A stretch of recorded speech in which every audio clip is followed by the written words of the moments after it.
Data centers, like these in Virginia, are part of the modern American landscape. Dusty Johnson envisions them coming to South Dakota and paying property and sales taxes.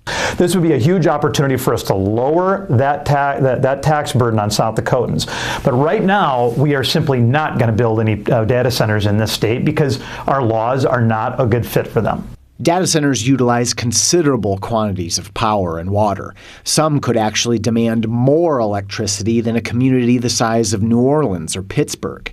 For their parts, Toby Doeden and John Hansen are clear on how they view artificial intelligence. And I think the United States should be at the forefront of AI. I think the United States should dominate the development of AI and data centers. I genuinely do.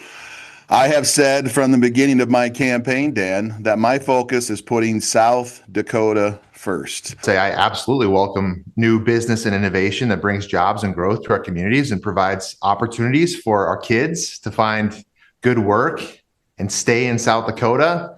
And, the president is right when he says that AI is going to change the world. Johnson wants companies interested in building a data center in South Dakota to pay less in state taxes or no state taxes on electronic equipment.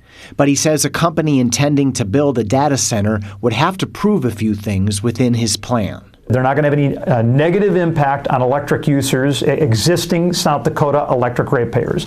Number two, they're not going to have any negative impact on water users in the area. Number three, that they are going to pay substantial taxes. And then number four, they are going to create good jobs. But on the question of how data centers could come to South Dakota, Hansen and Doeden have similar thoughts. These data centers, by the way, are owned by some of the world's richest tech billionaires. They're coming here and they're pushing for these massive state tax breaks.